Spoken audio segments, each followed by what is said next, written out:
Ladies and gentlemen, it's been almost a year since the day that Draymond Green punched Jordan Poole during practice at Chase Center. And honestly, I'll be the first to admit, I was completely wrong in my initial assessment. I thought they'd get over it sometime during the year and that maybe it'd take a month, maybe 2 or 3 months at the most. And my reasoning was because not only were they teammates for 3 years and won a championship together, but they were going to see each other pretty much every single day for the 2023 season, and that they were going to battle alongside one another on the courts several times per week.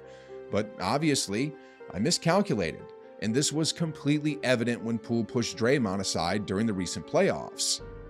Feelings lingered, trust issues emerged, and although I hope the two mend their relationship sometime in the future, I can't say for certain that they will. I mean, just look at MJ and Scottie Pippen.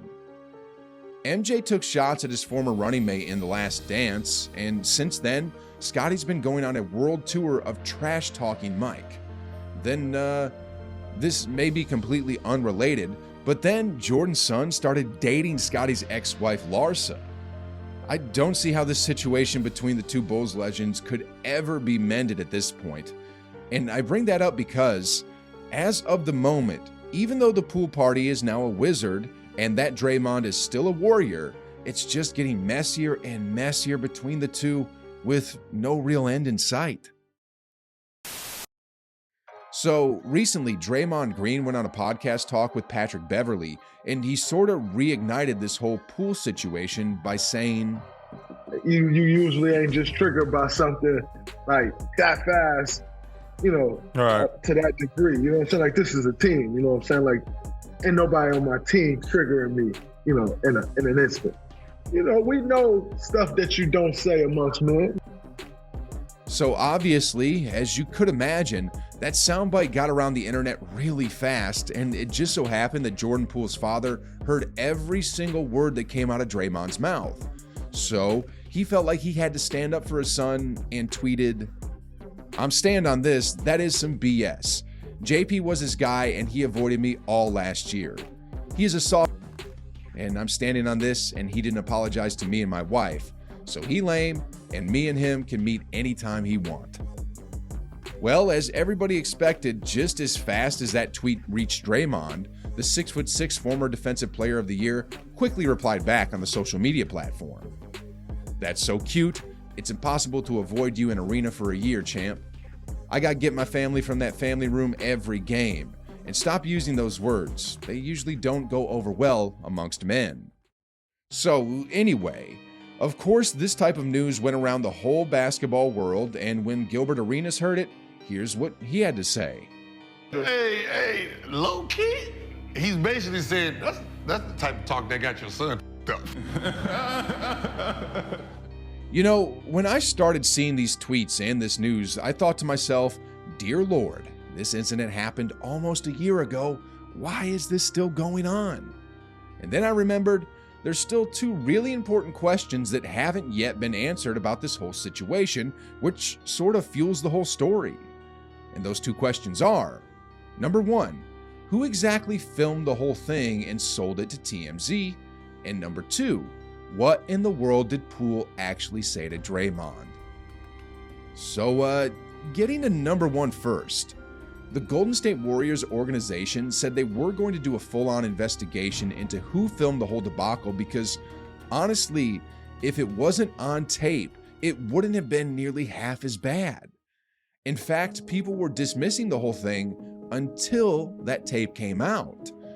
And as we all know, it wasn't the physical pain that's causing emotions to linger on, but instead it's the emotional pain. And that gets amplified like 100 times when the whole world gets to see it on replay for the rest of eternity. So, about who filmed it. As of today, the Warriors organization, despite doing an investigation, still doesn't know who filmed it. But Dwight Howard and Jake Paul actually chimed in their own thoughts on who the leaker actually was. Isn't there like some sort of intern that films every practice so that they can watch it back? It was definitely the intern, right? Yeah, that's true, but a lot of times you might not know who the intern is.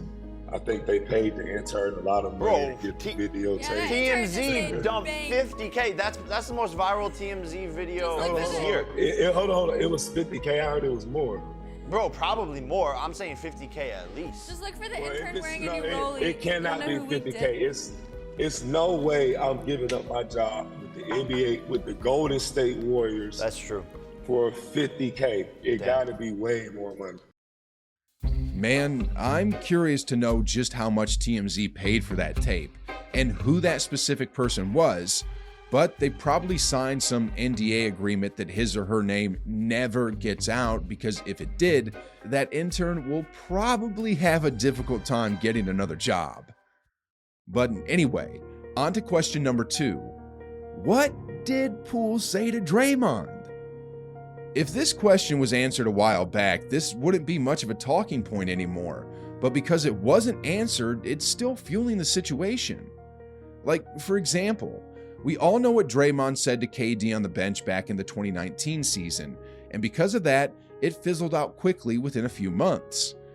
But just on a quick side note, according to what Draymond said in that recent podcast with Beverly, it wasn't any one thing Jordan Poole said that led to this, but a slow burn of dialogue over a period of time. And that's probably true.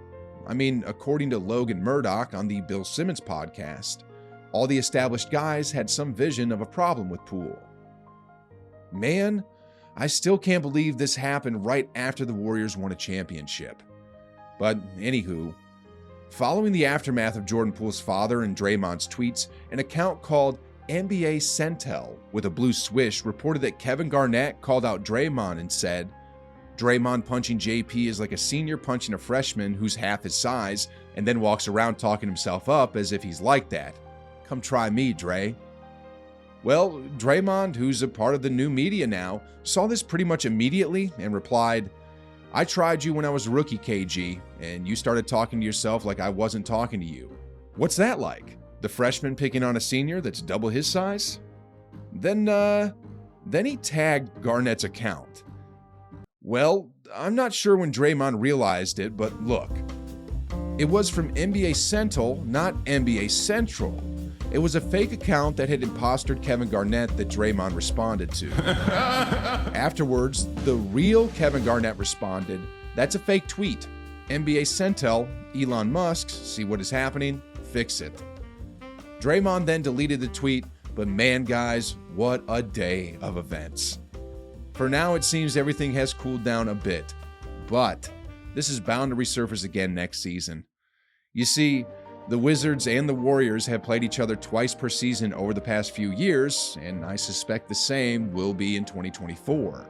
And if I were a betting man, I'd wager that the NBA world would be tuning in for that game for, more than just basketball. And speaking of the Wizards, in a recent introductory interview, Jordan Poole was asked about the whole Draymond situation, and this is what he said. There's obviously been, much conversation about Draymond, going back to obviously the preseason incident. Even postseason, they were pretty adamant that they felt like it really impacted what went on last season. What is your just general perspective on how much of an impact the Draymond punch had on last season, and how is it left now with him and them? Yeah, I mean, we're in Washington now. Playing with Kuz, great duo. Honestly, guys, I'll be rooting for the Poole party in 2024. I don't think the Wizards will do too well based on the roster as a whole, but the man is still the Poole party in my eyes, and I hope he goes on to average like 25 to 30 points per game and puts the NBA on notice. Then when it comes to Draymond, it'd probably be better for him at this point to really stop talking about the incident. And aside from that, I look forward to him working alongside Chris Paul to take the Warriors to the next level. Anyway, do y'all think Draymond and Poole will mend the fences sometime down the road? Let me know in the comments down below, and then click this video next.